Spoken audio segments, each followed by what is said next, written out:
generic. Yeah, woo! The generic. Margaret Gardner, this is the generic.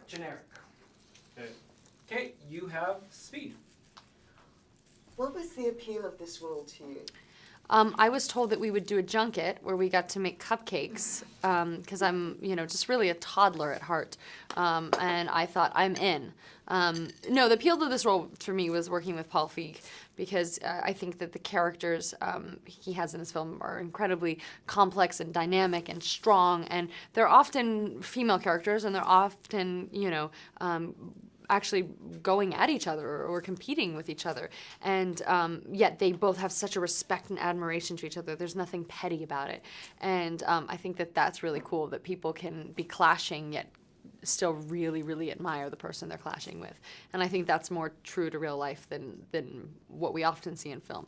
And then what I also loved is that this movie was a bit of a throwback. It's a thriller, it's emotional, it's suspenseful, it's full of plot twists and turns, but also the characters are so heightened and so over the top, it felt like Whatever Happened to Baby Jane.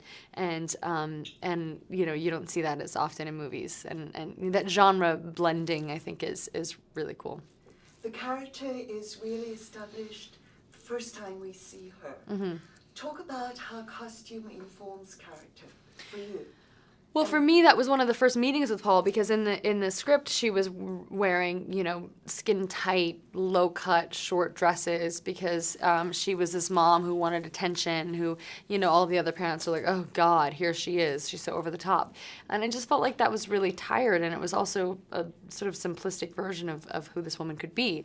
So I thought, well, what if she had sexuality that just oozed out of her, but she was completely covered from head to toe, and that she was almost like a caricature of herself, and she was everything about her was clearly very thought out. Three-piece suits and ties and pocket squares. Yet, there was an effortlessness to it. Like she just acts like she doesn't care about anything. Yet everything she did was like very, very planned and premeditated. The character she becomes is influenced by her youth. Mm-hmm. So I was wondering, for you personally, how comfy are you with no? How you spoke about not wanting to offend your mom with the language you use? No, I definitely wanted to offend my mom with the language I used. That was the whole point. There's nothing more exciting than offending your mother, is there? No, I guess not. So you make a wonderful drink in the movie. Uh-huh. How good are you at making drinks? And do you have? Well, let's find out. Are you going to challenge me to a drink?